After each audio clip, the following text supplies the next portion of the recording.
25 surgeries before age 12. His incredible story. Some stories remind you of the quiet strength buried deep in the human spirit. They challenge what you think is possible and completely redefine what it means to be resilient. This is one of those stories. It's about a boy named Matthew and a journey that most of us could never imagine. It is a story of a family, yes, unbreakable love, and the medical marvels that gave them a fighting chance. At just 12 years old, Matthew has been through more than most adults will face in their entire lives. This is the unbelievable story of how 25 surgeries and one family's fierce determination changed absolutely everything. By the time our son was 12, he'd lived through more than most people will in a lifetime. He'd seen the inside of more operating rooms than classrooms, and spent more nights in a hospital bed than at sleepovers. It's a number that's almost impossible to wrap your head around. 25 times he was put to sleep, with no idea what the world would feel like when he woke up. 25 times we handed our child over, our hearts lodged in our throats, just praying it would all be worth it. 25 surgeries, one incredible story. Section 1. The normal, before every parent starts out with a universe of dreams for their child, and we were no different. My husband, David, and I had this picture-perfect life all planned out. A home filled with laughter, scuff marks on the walls from soccer games in the hallway, and quiet moments reading bedtime stories. When Matthew was born, it felt like the last, most beautiful piece of the puzzle just clicked into place. He was perfect. Even as a newborn, he had this incredible, soul-searching gaze, like there was a quiet wisdom already in his eyes. Those first few months were the familiar blur of sleepless nights and overwhelming love that every new parent knows. We celebrated every little thing. The first smile, the first coo, the way his tiny fingers would curl around one of ours with a surprising amount of strength. We took a million photos, trying to bottle up the magic of it all. We pictured his first steps, his first words, his first day of school. Life felt bright and full of hope. We imagined a future of scraped knees, from climbing trees and muddy footprints all over the kitchen floor, the boundless energy of a little boy discovering his world. David and I would just watch him sleep, this tiny person we made, and feel a sense of peace that was absolute. There wasn't a single cloud in our sky. The world was simple. It was complete. We were a family, and in that blissful ignorance, we thought the hard parts were over. We had no idea that our real journey, the one that would test every single part of us, was just about to begin. We were standing on the edge of a beautiful cliff, admiring the view, completely unaware that the ground under our feet was about to crumble. The normal we loved so much was just a fragile, fleeting memento before that we'd one day look back on with a bittersweet ache, the memory of a life we almost had. Section 2. The first signs that started quietly, the way these things often do, a whisper of a problem, not a shout.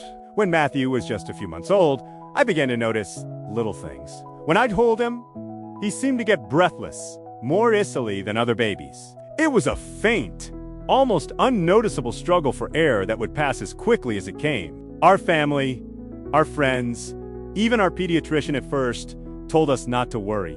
He's just a noisy breather, they'd say. All babies are different. And we wanted so badly to believe them. We clung to those simple explanations because the alternative was just too scary to even think about. But the whisper got louder. As he learned to sit up, I saw a slight curve in his back that seemed a little too pronounced. When he was on his tummy, one side of his tiny chest looked different from the other, almost flatter. I'd run my hand down the delicate chain of his spine, and a knot of anxiety would just tighten in my stomach. Was I making it up? Was I just that over-anxious? First time mom. Everyone jokes about David was my rock. He was the logical one. He tried to calm my fears, showing me pictures of other babies online and pointing out their own little quirks. But I could see the worry flickering in his eyes, too. An unease started to settle in our house, like an unwelcome guest. We started watching Matthew differently, not just with pure joy, but with a new clinical focus. Every breath, every movement was analyzed. Is he breathing too fast? Is his chest moving evenly? Why does he get tired so easily? The moment that whisper became a roar we could unignore happened at a routine checkup when Matthew was about 6 months old. Our doctor, who had been so patient with all my questions, grew quiet as she listened to his chest. She moved her stethoscope from one spot to another, her brow furrowed. The silence in that tiny exam room was deafening. She listened for what felt like an eternity. Then, she looked up at us, her usual cheerful expression gone. "I want you to see a specialist," she said, her voice gentle but firm. "I'm hearing something, and I want to get a better look at the structure of his chest. I think we need some imaging." That one sentence shattered our world. Specialist, imaging. These were words from a different universe, a vocabulary of fear we were completely unprepared for. The drive home was silent. All those little worries, all the times I was told it was nothing, all the moments of, am I just imagining things, all crashed together into one giant, terrifying reality. Something was wrong with our son. The perfect canvas of our future was suddenly smeared with a dark, unknown shadow, and we were heading straight into it, with no map and a terror so profound it stole the air from our lungs. Section 3. The Diagnostic Odyssey. The months that followed felt like we were stumbling through a medical maze. The first specialist sent us to another, and then another. We were thrown into a world of white coats and sterile hallways, a dizzying whirlwind of acronyms and theories. Pulmonologists, cardiologists, orthopedic geneticists. Each new doctor was a spark of hope, and each inconclusive test felt like a fresh heartbreak. We lived our lives in waiting rooms, surrounded by other families who had the same haunted look in their eyes. We'd try to distract Matthew with toys, to create a tiny bubble of normal in the most abnormal of places, while our own minds raced. We'd look at our beautiful, happy baby, and it just didn't make sense. How could his bright smile exist in the same reality as the grim possibilities the doctors were talking about? They ran so many tests. X-rays showed the delicate, misshapen cage of his ribs. CT scans created 3D maps of his tiny, struggling organs. Even at his young age, tests showed his lungs weren't getting the space they needed to work. With every test, the picture got clearer and scarier. His chest wasn't growing right. The very framework of his body, meant to protect his heart and lungs, was trapping them instead. The medical jargon was overwhelming. We'd sit in these cold, impersonal offices while doctors talked about congenital scoliosis, fused ribs, and asymmetrical thoracic development. We'd just nod, pretending to get it, and then spend hours at home frantically Googling, falling down rabbit holes at terrifying prognoses. The information was a double-edged sword. It helped us ask better questions, but it also fed our deepest fears. We learned the chest is supposed to be a dynamic engine for breathing, and if it can't grow, the lungs can't grow either. It was a slow-motion crisis, a time bomb ticking inside our sunk. The emotional toll was immense. We felt so alone. Our friends, with their healthy babies, couldn't possibly understand. Their worries were about teething. Ours were about oxygen saturation levels. It felt like we were living on a different planet.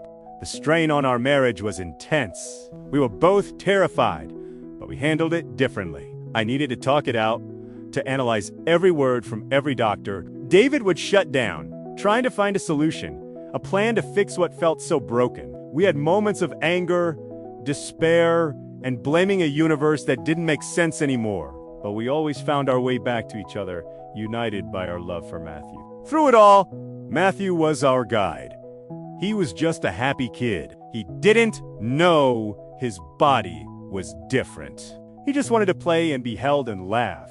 His resilience was a constant, humbling reminder of what we were fighting for. He wasn't a diagnosis. He wasn't a case file. He was Matthew. Finally, after almost a year of searching, we were sent to a leading pediatric orthopedic center, and that's where we met the doctor who would change our lives. He looked at the mountain of scans and reports we collected, examined Matthew with an expert, gentle touch, and for the first time, gave us a real answer. Your son, he said, looking right at us, has a condition called thoracic insufficiency syndrome. He explained it in a way no one else had. It wasn't just a curved spine or a few fused ribs. It was a total failure of the chest cavity to develop properly, making it impossible to support normal breathing or lung growth. Without intervention, as Matthew grew, his lungs wouldn't. It was, simply put, a life-threatening condition. Hearing those words, life-threatening, was like a punch to the gut, but mixed in with the terror was a strange sense of relief. The monster finally had a name. And if it had a name, maybe, just maybe, we could fight it. Section 4. A glimmer of hope. The VEP-TR decision, thoracic insufficiency syndrome. The diagnosis was devastating, but it was also a starting point. For the first time, we weren't just chasing symptoms, we had a target. Our new doctor, a pioneer in his field, started to explain the path forward. He didn't talk about a cure, but about management. Not a single fix, but a lifelong journey. He introduced us to something that sounded like it was straight out of science fiction. The VEP-TR, the vertical expandable prosthetic titanium rib. He explained that it was a curved metal rod, a revolutionary device invented by Dr. Robert Campbell Jr. that would act like an internal scaffold. It would be surgically attached to Matthew's ribs and spine to essentially pry his chest open and hold it there. This would do two critical things. It would help straighten his spine, but more importantly, it would create the space his lungs so desperately needed to grow. The most incredible part, he told us, was that the device was expandable. As Matthew grew, the VEP-TR could be lengthened with more surgeries, essentially growing with him. This wasn't a one-and-done solution. It was a dynamic partnership between medical ingenuity and our son's own growth. It was the only device approved by the FDA for this rare and devastating condition. We have shown diagrams, models, and before and after x-rays of other children. The potential results were incredible. Straighter spines, expanded chests, and a chance at a more normal life. The benefits were clear: more lung volume, improved physical ability, and ultimately, a longer life. But the reality of it was terrifying. The doctor was blunt about the commitment. The first surgery was massive and complex. Recovery would be long and hard. And it wasn't a one-time thing. To keep up with his growth, Matthew would need expansion surgeries regularly, probably every 6 to 9 months for his entire childhood. We were looking at a future measured in operations and hospital stays. The decision felt impossible. On one hand was the certainty of the syndrome. Without intervention, Matthew's future was frighteningly limited. Other doctors had told parents in similar situations that their child might not survive. On the other, we had to choose to put our baby through a series of invasive, painful procedures that carried their own risks. How could we willingly do that to our child? David and I spent sleepless nights debating, crying, and praying. We read every piece of research we could find. We even spoke to another family whose child had the V. They told us about the hard days, but they also told us about watching their child run in the yard, something that would have been impossible before. Their story was a tiny flicker of light in our suffocating darkness. Ultimately, the choice came down to one simple thing: hope. The VEP-TR wasn't a perfect solution, but it was the only one that gave him a chance. A chance for Matthew to breathe freely, to grow, to have a future beyond the confines of his own body. As one parent in a similar situation said, the choice was to go home and let their child slowly fade, or to stay and fight. We had to try. With tears in our eyes and heavy but resolute hearts, we looked at our doctor and said yes, we would fight. We scheduled the first surgery, choosing to walk through the fire because there was a chance it would lead us to the other side. Section 5. The long road begins the day of Matthew's first VEP-TR surgery. Was the longest day of our lives. Handing our 20-month-old son over to a team of surgeons felt like a betrayal of every parental instinct. The hours in the waiting room were pure torture. Every minute stretched into an hour. Every footstep in the hallway made our hearts leap. We just clung to each other, to our faith, and to the belief that we had made the right choice. When the surgeon finally came out, his face tired but calm, he told us the surgery had been a success. The VEP-TR was in. The relief was so overwhelming it felt like a physical wave that left us weak and trembling. But that was just the beginning. Seeing Matthew in the pediatric ICU was another shock. He was so small, lost in a tangle of wires and tubes. A ventilator was breathing for him, a machine doing the work his body couldn't manage yet. The sight was devastating, but it was also the start of his new beginning. Recovery was brutal. Those first few days were a battle against pain. But kids are unbelievably resilient. Within a week, Matthew was off the ventilator. Within 2, we saw the first glimmers of our boy returning. The first post-surgery smile he gave us was like the sun breaking through the darkest storm clouds. After what felt like an eternity, we finally took him home. That first year was a cycle of adjustment and anxiety. We were always on high alert, watching for any sign of complication. But slowly, miraculously, we started to see a change. He had more energy. His breathing wasn't so labored. He was starting to move in ways he never had before. The true turning point came after his second surgery in 2010, an expansion to lengthen the rod. These surgeries were less invasive than the first one, but they were still major events for a little kid. Yet, it was after this procedure that the promise of the VEPTR really started to come true. It was a sunny afternoon, a few weeks later. Matthew was holding onto the coffee table, pulling himself up like he'd done 100 times before, but this time was different. He let go. He stood there, wobbling for a second, a look of intense concentration on his face. And then he took a step. And another. He walked right across the living room and fell into my arms, giggling. David and I just looked at each other, tears streaming down our faces. It was a moment we'd been told might never happen. Before the VAPTR, his body was too compromised, his energy too low. But now, with his chest opened up and his lungs getting more air, he had the strength. That day, he wasn't a patient. He wasn't a syndrome. He was a toddler taking his first steps. He was our son, and he was walking. That milestone gave us the strength to face the next surgery and the one after that. The road was still long, but for the first time, we could see where it was leading. It wasn't just leading to the next hospital visit. It was leading to a life where our son could walk and play and grow. Just as we found our rhythm, we were dealt another blow. The brilliant surgeon who had pioneered Matthew's care announced he was moving to a hospital across the country. The news was devastating. This doctor was the architect of Matthew's treatment. The thought of starting over with someone new was terrifying. It felt like our lifeline was being cut. For parents like us, that continuity of care, that relationship with a trusted doctor, is everything. We felt adrift, and we had to find a new anchor fast. Section 6. A life measured in surgeries. Losing our surgeon felt like a monumental setback. The bond between a family like ours and their lead doctor is profound.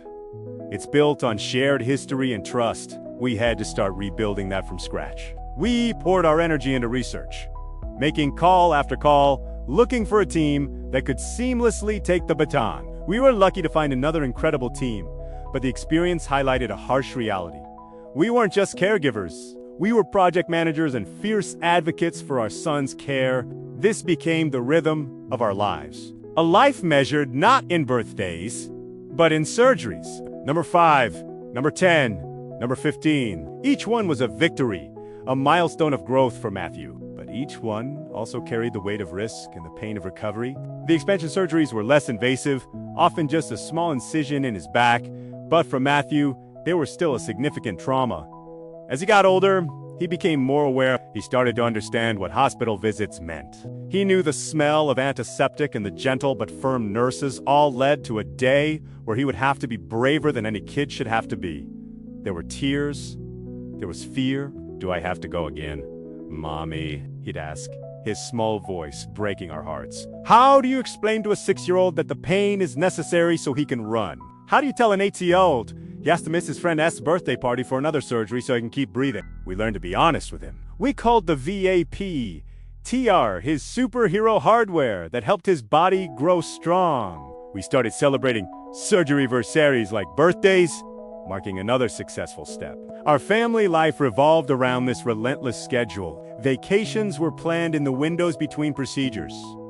School years were marked by absences. Matthew couldn't play contact sports, a tough pill to swallow for a boy who just wanted to be like his friends. The rods in his back sometimes made him self-conscious. We saw the psychological toll it took, but what we saw more, what shone through everything, was his incredible spirit. He adapted, he found his own way. He couldn't play football, so he became a master at chess. He couldn't roughhouse, so he developed a wicked sense of humor and became the storyteller among his friends. His empathy, born from his own pain, was astounding. He was the kid who always noticed the classmate sitting alone. His determination was a force of nature. We saw it in physical therapy as he pushed through pain to get his strength back after each surgery. We saw it in his schoolwork, as he worked twice as hard to catch up. He refused to be defined by his condition. He wasn't the sick kid. He was Matthew. By the time he was 10, he'd been through 20 surgeries. 20. The number felt absurd. We were veterans of the hospital. We knew the nurses by name. We knew which rooms had the best views. The journey was a grueling marathon with no finish line in sight. But with every surgery that passed, with every inch he grew, with every easy breath he took, we knew we were winning. Section 7. Matthew at 12 today. Matthew is 12. He stands is tall, and when you look at him, you see a bright, energetic, happy kid. You see a boy with a quick smile and eyes that hold a wisdom way beyond his years.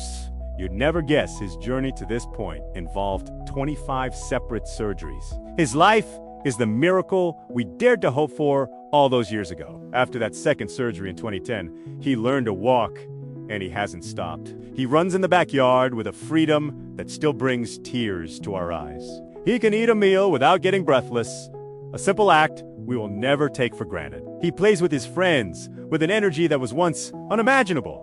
The VEPTR, his superhero hardware, has done its job. It has allowed him to grow. It has allowed his lungs to develop. It has allowed him to live. Of course, his life isn't without challenges. He knows his body is different. He has scars that tell his story. He still faces limitations, but he navigates his world with a grace that is nothing short of inspiring. His life requires ongoing medical care, but it is a life filled with joy, purpose, and so much normal. Looking back, it's hard to reconcile the terrified young parents we were with the family we are today. That whole diagnostic journey, the endless appointments, the sleepless nights, they forged us into advocates. We learned to question doctors, to demand better communication, and to be a core part of our son's care team. We learned that a family's determination is a force that can move mountains. Our perspective on life is forever changed. We don't sweat the small stuff. A bad grade or a messy room seems so insignificant compared to the battles we've fought. We have an ocean of gratitude for the medical team that has cared for Matthew and for the innovation that gave our son a chance. Most of all, we're grateful for Matthew. He has been our teacher. He taught us what courage really is, the definition of resilience, and the power of just staying positive. He never complained. He just endured. And he didn't just endure, he thrived. His journey isn't over. As he gets older, he may face a final spinal fusion surgery to make the corrections permanent. But we're not afraid anymore. We know that whatever comes next, we'll face it the way we've faced everything else, together. Matthew's story isn't about being sick. It's a story about what it means to truly be alive. Matthew's journey is a powerful reminder of the resilience of the human spirit and the strength a family can find. Thousands of other children and families are on similar paths, navigating rare and complex conditions every single day. If Matthew's story moved you, please consider sharing it. By raising awareness, we can build a community of support and understanding for these brave kids and their families. And maybe take a moment today to appreciate the health of your loved ones. The simple gift of an easy breath is a miracle, and stories like Matthew's remind us to be grateful for every single one. Conclusion: 25 surgeries. It's a number that stands for so much pain and struggle, but it also stands for hope, determination, and 25 victories against impossible odds.